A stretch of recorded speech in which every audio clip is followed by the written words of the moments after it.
Bonjour à tous, bienvenue sur Mac Forever. Alors aujourd'hui on est à l'École Polytechnique Fédérale de Lausanne et plus précisément au musée Bolo, qui est en fait un musée informatique dans lequel on peut retrouver des dizaines d'ordinateurs qui ont marqué leur époque. Il y a par exemple un Apple II, un Cube, et il y a surtout une bande de fous furieux qui ont recréé un Apple I. Alors c'est un projet complètement dingue, il y a peut-être quelques dizaines de personnes qui ont fait ça dans le monde et c'est ce qu'on va aller découvrir maintenant. Alors on est avec Cédric, Cédric tu fais partie de cette bande de fous furieux qui a monté un Apple I. Oui. Pourquoi? En fait, dans la collection du musée Bolo, on a beaucoup de micro-ordinateurs de première génération, mais on n'a pas d'Apple I. Et en fait, on avait un ami qui aurait aimé, qui nous aurait sans doute, je pense, donné le sien. Il avait un Apple I? Il avait un vrai Apple I en état de marche. Incroyable. Malheureusement, il se l'est fait voler.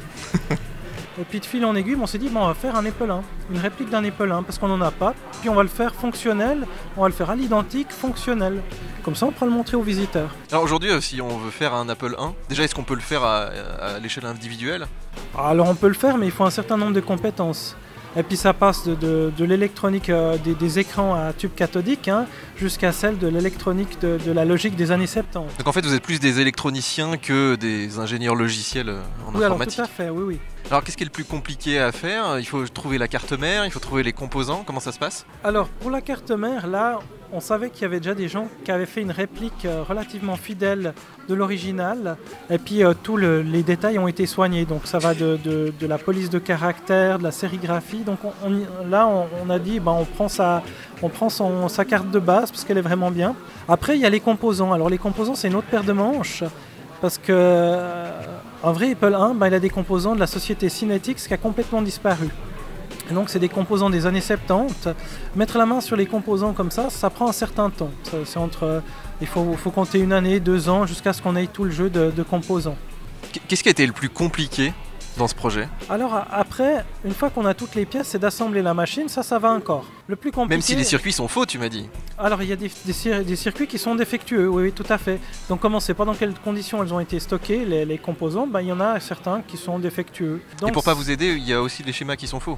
Aussi, oui, le schéma n'est pas tout à fait exact.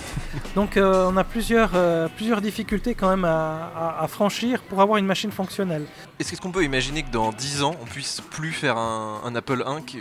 Aujourd'hui, est-ce qu'il y a des composants qui arrivent en bout de course, que ce soit les écrans, les claviers, les cassettes même qu'on utilise? Alors on aura de la peine dans 10 ans, je pense. Qu'est-ce qui sera le plus difficile à trouver? Les composants. Alors vous en avez parlé à Woz. Quel regard il a là-dessus? Est-ce que vous avez eu des contacts? Est-ce qu'il vous a aidé? Alors il nous suit de manière un peu intriguée, je pense. On a eu un contact, on aurait bien aimé l'avoir pour la... Il a failli être là ce soir. Pour la nuit des musées, mais malheureusement il est en vacances. Et sa femme a mis un veto, ce que je comprends.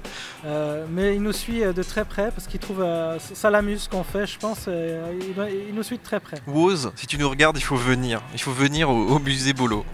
Oui, ce serait sympa. Alors l'Apple I fonctionne là, on le voit derrière nous, ça tourne, ça marche, oui. Ça plante? Non, ça plante pas. Alors depuis qu'on a résolu toutes les pannes, la machine est très très stable. Et on met combien de temps à allumer un Apple I et à faire tourner une démo, un petit programme? À peu près 30 secondes. Ah oui. La machine, on l'allume, elle est utilisable. Après, pour charger depuis le lecteur cassette un petit programme, il faut à peu près 30 secondes. Donc c'est assez rapide. C'est quoi les questions que les gens te posent? J'imagine par exemple les jeunes, les enfants qui voient ça. Ils me demandent qu'est-ce que c'est. Quand je leur dis que c'est le premier ordinateur d'Apple, ils me disent « Waouh !» Après, on leur explique un peu comment ça marche. Ils disent « C'est incroyable !» Alors la boîte à l'origine, elle était en bois. Là, vous avez mis du plexi, forcément pour que les gens la voient. Il y a aussi le clavier. Il paraît que vous avez refait un clavier complet d'époque. Oui. Alors en fait, le problème c'est on avait la carte mère, on avait l'écran, on avait le lecteur cassette, et puis il nous manquait le clavier. Puis tout d'un coup, on est tombé sur un article de Popular Electronics de 1974. Que tu avais ça dans la cave qui traînait, bien sûr. Alors on n'avait pas ça dans la cave, le Popular Electronics, il était sur le web. On est tombé un peu par hasard dessus. Et puis c'est un merveilleux article de Don Lancaster, pour ne pas le citer, qui décrivait un clavier ASCII low cost. Et en fait, ce qui est fabuleux dans son schéma, c'est que ce clavier, il est relativement simple. Le schéma, il a que 4 transistors, des résistances, des diodes et puis 2 circuits intégrés avec des portes de base qui font juste des inverseurs et des hauts. Alors on a fait le clavier made in Popular Electronics comme à l'époque. Alors tu peux nous faire un petit tour du propriétaire? Qu'est-ce qu'on trouve déjà? Un lecteur à cassette? Alors on a un lecteur de cassette pour charger les programmes. Donc l'Apple 1, quand on l'allume, voilà, on a un écran comme ça avec une mire qui clignote. Donc là, on commence par effacer l'écran, puis on doit voir le curseur qui clignote. Quand on fait le reset, là, on a l'ordinateur vraiment qui se met en marche. Maintenant, tu vas me dire, c'est bien joli, mais qu'est-ce qu'on fait avec un Apple 1? Alors là, on a une petite interface cassette qui permet de charger des programmes. Donc le premier programme que les utilisateurs avaient, c'était le Was Basic, le fameux Basic qui avait que des entiers, hein, il n'y avait pas de virgule flottante. Ensuite, il faut appuyer sur le play du lecteur cassette, attendre que la bande amorce passe au bon endroit avant de démarrer la lecture. Alors ici, on a le fameux clavier qu'on a réalisé de toutes pièces, la boîte en plexiglas qui permet de voir l'ordinateur, et puis dedans on peut contempler l'ordinateur. Donc on a la partie alimentation qui est par ici. En dessus, là, c'est toute la partie qui gère l'écran, le terminal vidéo. Donc là, c'est bon, le basique, il est chargé. Et puis en bas, on a l'ordinateur proprement dit, avec le microprocesseur qui est ici, et puis les mémoires ici. Et puis c'est vraiment un ordinateur très simple, hein. Le plus compliqué, c'est la partie vidéo. Ensuite, une fois que le basique est chargé, il faut encore lui dire de l'exécuter. Et puis là, on tombe dans le basique, on peut enfin commencer à le programmer. Magnifique, on a écrit Mac Forever sur un Apple 1, hein. Ce moment est historique. Et si on exécute le petit programme, voilà, il affiche Mac Forever. Donc voilà un petit peu le tour du propriétaire. Ce qu'on peut faire avec un Apple 1, c'est assez limitatif quand même. Après, il faut être créatif dans les programmes. Voilà, exactement. Donc c'est pour ça qu'il existait des clubs d'utilisateurs d'Apple 1. Donc le Homebrew Computer Club qu'a créé Steve Wozniak, c'était simplement pour que ces utilisateurs aient toute l'info pour l'utiliser au mieux, puis échangent leur expérience d'utilisation. Et aujourd'hui, il y a des programmes tiers qu'on peut télécharger sur Internet? Alors il y a quelques programmes qui sont disponibles, que les passionnés mettent à disposition pour l'Apple 1. Pour la plupart, il faut un petit peu plus de mémoire que dans la version d'origine de l'Apple 1. Mais là, on a quelques programmes de basique. On a le basique, on a la démo des 30 ans d'Apple. Ça, il n'y a aucun problème pour la faire fonctionner. Alors il faut savoir que des musées comme ça, c'est quand même assez rare, puisqu'ils sont totalement dédiés à l'histoire de l'informatique, qui est quand même quelque chose d'assez récent. Il y a beaucoup de gens qui considèrent que les ordinateurs, voilà, on les utilise et puis on les jette. Ici, pas du tout, on a rencontré des vrais passionnés qui ont une collection incroyable, et vous verrez d'ailleurs que c'est pas si facile à maintenir. Là on est avec Yves Bolognini. Alors Yves, tu as monté le musée Bolo, qui se trouve donc à l'EPFL ici à Lausanne. Comment t'es venue l'idée en fait? Alors c'était en 1995 où j'étais étudiant en informatique à l'EPFL. J'ai trouvé un Apple IIe dans la rue. Puis comme j'étais étudiant informaticien et collectionneur... et fan d'Apple?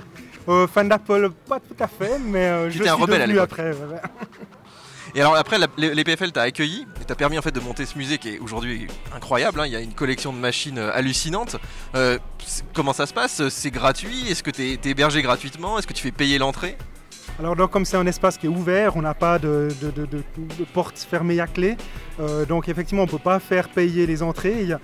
Donc le local nous est prêté par l'EPFL, mais autrement, il est une entité assez indépendante de l'EPFL. Donc tous les étudiants en fait là qui font leurs cours ici, ils viennent de temps en temps s'asseoir sur tes énormes crêpes pour manger leur sandwich, il paraît. Voilà, alors c'est un petit peu le problème qu'on a ici, effectivement. C'est que les étudiants ne sont pas toujours très soigneux par rapport au musée, mais en même temps c'est sympa parce que les étudiants peuvent passer et puis voir l'exposition. Alors il y a beaucoup d'ordinateurs, est-ce que ça s'étale de quelle année à quelle année? Tu as des belles pièces, j'imagine? Oui, alors ça commence avec la mini-informatique dans les années, on va dire, 60. J'ai le premier HP de 1968, un IBM System 3 de 1970. Et puis autrement, on a aussi des pièces d'avant l'informatique, la mécanographie, donc les machines à carte perforées. D'accord. Et chez Apple, est-ce que tu as des petites pièces de collection aussi? Alors évidemment, il y a l'Apple One aujourd'hui, mais avant, tu avais, j'imagine, des collègues d'Apple II, de Mac? Oui, alors on a pas mal d'Apple. On a à peu près tous les modèles, en tout cas les modèles courants. Aussi les modèles un peu plus rares, dont le 20e anniversaire, le Cube. Ça, c'est beau, ça. Le Cube de Steve Jobs. Ouais, voilà. Et puis un peu tout ce qui s'est fait chez Apple. Et y compris l'Apple One, même si c'est une copie. Alors l'Apple One, on pourra le retrouver donc dans ton musée, j'imagine. Bien sûr. Voilà, et ce musée, donc il va rester comme ça, ouvert aux étudiants, ou est-ce que tu as des projets, je sais pas, de faire quelque chose d'encore plus grand? Alors on a des projets, tout à fait. Là on a cette exposition qui est déjà chouette, mais qui est effectivement, on a dit les problèmes avec les billets qu'on ne peut pas faire payer à l'entrée. En plus de ça, on a des petits soucis avec les locaux de stockage. Parce que Tu as combien de machines? On a environ 2000 ordinateurs. Mais il faut compter avec ça toute la documentation. On a des dizaines de milliers de magazines et de livres, les périphériques, les consoles de jeux, les calculatrices qui ne sont pas comptées dans les 2000. Et alors aujourd'hui, s'il y a des gens qui veulent venir vous voir, ils peuvent venir comme ça dans la journée, il y a des horaires, comment ça se passe? Donc, comme on est dans un espace ouvert, c'est les heures d'ouverture de l'école, du lundi au vendredi, du matin au soir. Et c'est ouvert à tous, n'importe qui peut venir Et ici. puis autrement, l'association qui a donc créé la réplique de l'Apple One organise aussi des visites guidées qui, elles, sont payantes. D'accord. Bah, merci beaucoup Yves, donc Yves créateur du musée Bolo. Bolo de ton nom, hein, Voilà, donc tu es un petit exactement. peu monomaniaque quand même. Mais félicitations en tout cas, bravo, Merci. puis bonne continuation. Merci bien. Alors merci à tous d'avoir suivi ce petit reportage. Il faut savoir qu'il y avait beaucoup de monde ici, hein, plus de 1000 personnes ce soir. Et puis si vous êtes dans la région, n'hésitez pas à venir voir l'Apple 1 qui sera a priori exposé toute l'année. Et puis moi sur ce, je vous laisse parce que je dois aller faire un petit load runner sur Apple 2.